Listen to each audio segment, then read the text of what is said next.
Rocking with pettyblog.com. It's your boy Silk D-O-double-G, and you are now watching the Petty Blog. I can't be on the Petty Blog. Oh my god, it just hit me. Petty and T. I was so dumb. Oh, Petty. So they already know that I'm dropping the T. So let's get right into it.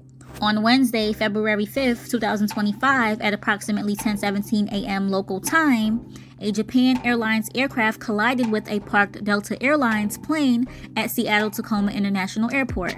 The incident occurred when the right wing of the Japan Airlines Boeing 787-9, arriving from Tokyo Narita International Airport, struck the tail of a stationary Delta Boeing 737-800, which was scheduled to take off to go to Mexico. So in other words, there were passengers aboard the parked plane that was about to take off, as well as the one that hit it, okay?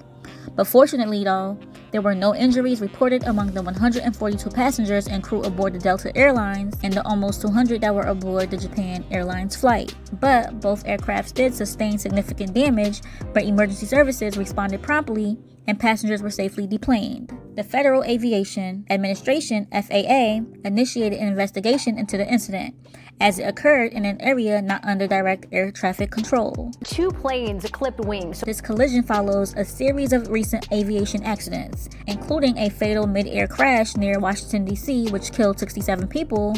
All 67 of the people have been identified. And the 7 that were killed during a small Philadelphia plane crash, which also injured 19 people. Unfortunately, the recent scary plane events have not stopped. Yesterday, the 6th of February, a plane reportedly vanished mid-air while flying over Alaska. Wow. So this says verbatim, a flight with 10 people on board has vanished over Alaska, sparking a frantic search.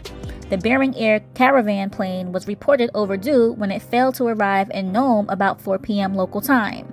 It was traveling from Unalakleet with 9 passengers and 1 pilot on board. Crews are frantically working to establish the plane's last coordinates, but weather conditions in the area are so poor that it has limited the ability to launch an air search. A Coast Guard plane equipped with specialized equipment that allows it to locate objects and people through no visibility conditions has arrived in the area to conduct a grid pattern search over the water and shoreline.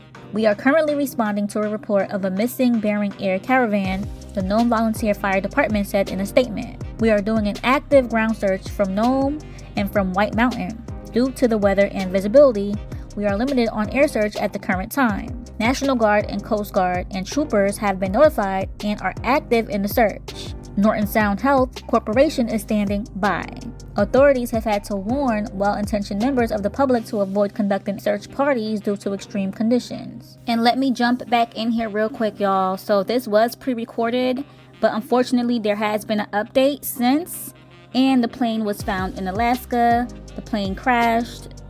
They found the wreckage, and unfortunately all 10 on board were killed. Was flying over water when it suddenly lost elevation and speed. All 10 people on board have died. This is sad and so alarming that all of these plane incidents are occurring at a rapid pace recently. I don't even think it's been 2 weeks since the first incident, and it's been so many. I don't even think it's been a week. Has it been a week? I think it happened on the 30th, right? That's crazy. That's insane. But wait, let me get the dates right, okay? Let me get the exact dates for y'all. So on the 29th of January is when the Black Hawk jet crashed into the American Airlines plane, right? And then on the 31st of January, 2 days later, within 48 hours, is when the small plane crashed in Northeast Philadelphia, right? On the 1st of February, at around 7 p.m., an airplane struck an aircraft tug vehicle at an airport in Chicago. And then on the 2nd of February is when the wing of that other plane caught fire before takeoff at George Bush Intercontinental Airport in Houston, Texas, right? And then 3 days later, 2 planes collided when the other plane was landing where the other one was going to take off,